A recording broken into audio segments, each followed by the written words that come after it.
Je voudrais avoir un son un peu différent. Parce que beaucoup disent, oui, il faut que l'Afrique soit au Conseil de sécurité, il faut que l'Afrique soit mieux représentée. Ce qui est vrai. Ce qui est vrai, nous constituons 55 pays. Mais moi, je veux mettre l'accent sur le fait que l'Afrique ne doit pas être là en nombre, mais en qualité. Parce que nous, dans le cas du Mali, on a vu beaucoup de pays africains au Conseil de sécurité ne nous soutiennent pas. Ils n'apportent même pas une approche différente. Ils votent avec nos ennemis, souvent. Si l'Afrique n'apporte pas son identité dans la gestion des affaires mondiales, je pense que ça ne sert à rien d'être content que l'Afrique est autour de la table, mais là, autour de la table pour faire quoi?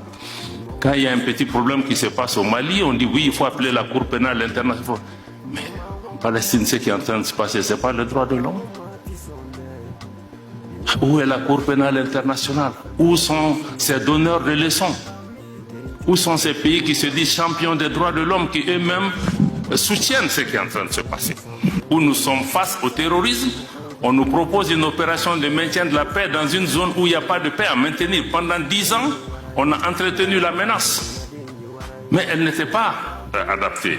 Et parce que dans nos pays, bon, on est très prompt à agir quand des gens prennent le pouvoir par des coups d'État ou autres.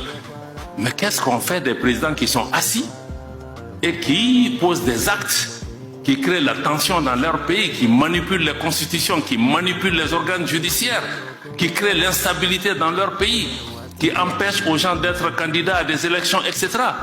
Qu'est-ce qu'on en fait? On regarde.